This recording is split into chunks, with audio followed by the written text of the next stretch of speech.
Hey, second graders, welcome to day 17. It was so fun to talk to you guys yesterday and get to say hi and hear about all your cool stuff and your cool stories. And I love our little Zoom class meetings. But for today, you do, of course, have reading, you have writing, you have math, you have social studies, and here is what you need to do. So let's start with reading. For reading, you're going to choose one 20-minute activity. First, you could read, and remember, if you click right on this, it'll open up just like mine. Could read this Raz Kids book. It's a poetry book, but it's also a personal narrative, so it's a bit of a mix. I had a great day, and I'm looking at his face and I'm thinking, probably not. Doesn't look like a good day. Then you come down here and you start reading, and you'll notice there's some rhyming that goes on. So it is poetry, but it's also a story, and I'm wondering if you'll connect to him at all. So you could read that. If you're not feeling that, you could get on ABC Mouse, but again, only if mom and dad help you. You could get on Raz Kids. I've seen some amazing growth in you guys. Keep up the amazing work. And then, of course, you could also read through this high frequency word list. Remember, maybe read through the kindergarten ones for some review.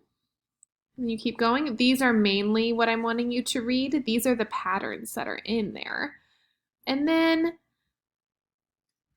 here,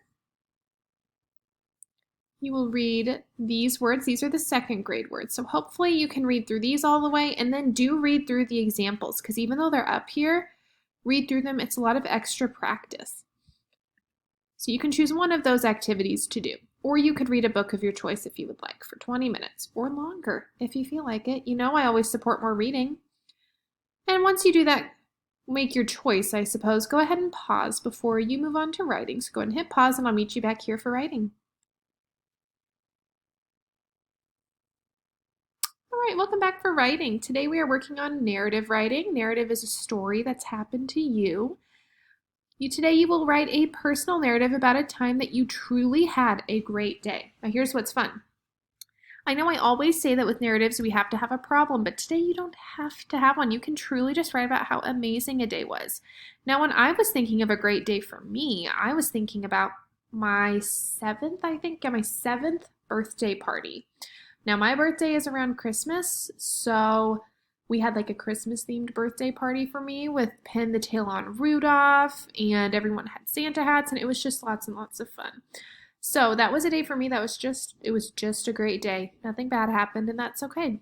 But here's the thing, when you write about it, you need to include some details using the five senses. The five senses are sight, see, touch, taste, smell, and hear. I would include one detail about each of those somewhere in your story. Remember, you're not making a list, so you're not just going to see, I wouldn't just write, it was my 7th birthday party. I saw red and green. I touched a soft Santa hat. I tasted cake. I smelled candles. I heard happy birthday. It was a great day. It needs to be more than that. We can include way more details, but work those details in there somewhere. Please talk about at least each sense one time. So include one detail about what you saw, one detail about what you touched, what you tasted, what you smelled, what you heard. You could write about a birthday party too. I feel like most of us have had some amazing birthday parties, and they have all these senses with them. The big thing is, before you begin writing, make a plan. Think about something you could write about the five senses with. So I'm going to give you some time. Maybe make a list in your notebook of some writing ideas, some really good days that happened to you. And then pick the one that you think you could write the most details about using your five senses. So go ahead and make that list, pick your story, and get writing. When you're finished with that, you can do print or cursive. But right now, think about it. Go ahead and think, and I'll meet you back here in a few minutes.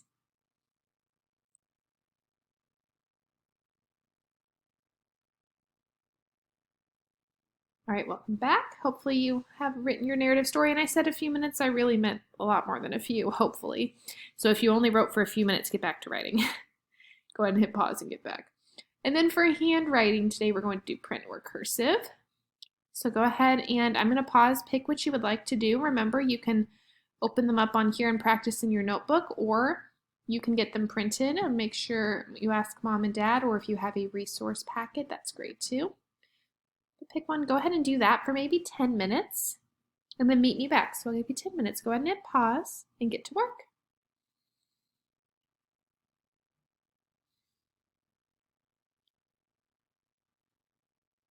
And then for math, welcome back. You guys will be measuring using feet.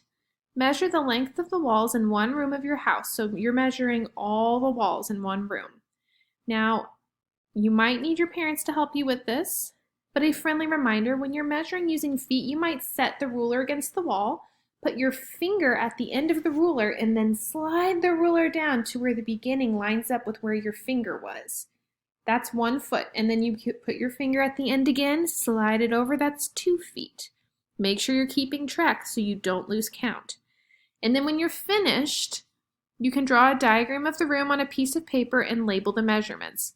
So you might need to, maybe you want to draw a diagram of the room first, and then as you measure each wall, write down that measurement. You can also draw furniture and other details of the room into your diagram. Don't forget, we did do a bird's eye drawing of our classroom. We didn't measure it then, but we did draw it. So you can kind of use that as inspiration. Maybe pick a room that's more of a rectangle or square shape and it's pretty simple. If there's lots and lots of walls, it'll take a lot longer and it might be a little tricky.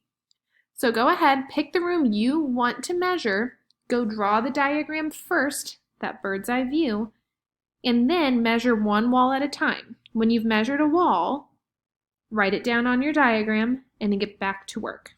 So you can do that. If you need to do that, press pause and you can go ahead and go. If you are working on your math pages for today,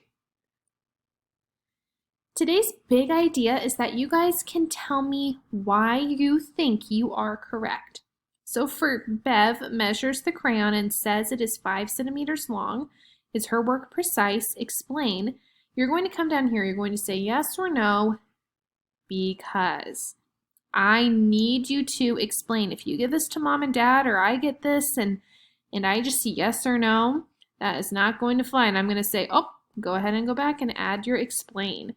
Do that for all of them, okay? And then if you want to move on to these, you can.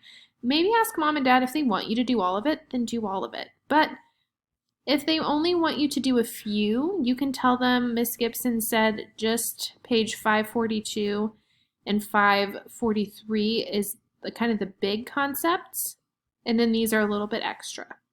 So talk to mom and dad about what they want you to do, and then do just that. If they want you to do all of it, I want you to do all of it because that's good practice. When you're finished with that, go ahead and move on to the fluency practice, and if you're picking to do the workbook pages, and I just explained it, hit pause, and then come back for fluency.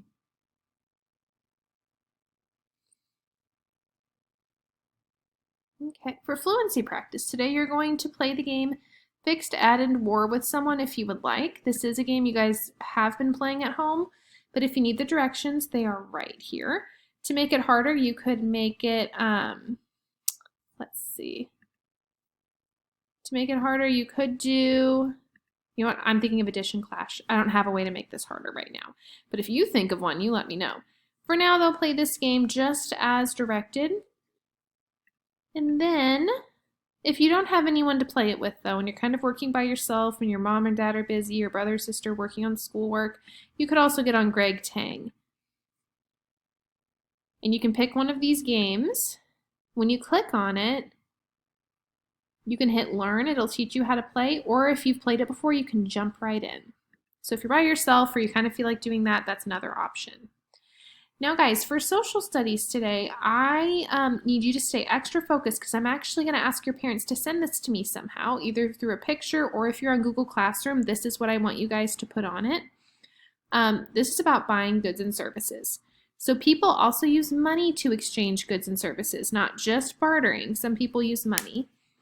Listen to the story Ox Cart Man by Donald Hall. This is a book, like a read-aloud book, but it is also talking about goods and services and buying and selling. What goods or services did the Ox Cart Man sell or exchange for money? What goods or services did he buy with money? Complete the graphic organizer, draw and label the items sold and items purchased using money. So here, when you open this up, you might want to have this open or have this in front of you if you're writing. And when you're listening to this story on SafeShare, if you notice that the Ox Cart Man is selling something, write it down and draw a picture. If you notice he's purchasing or buying something, write it down, draw a picture. If you do it as you go, it might be a little easier. And when you're finished, you can watch this other Save Share on money and bartering just to kind of help you understand the difference between them.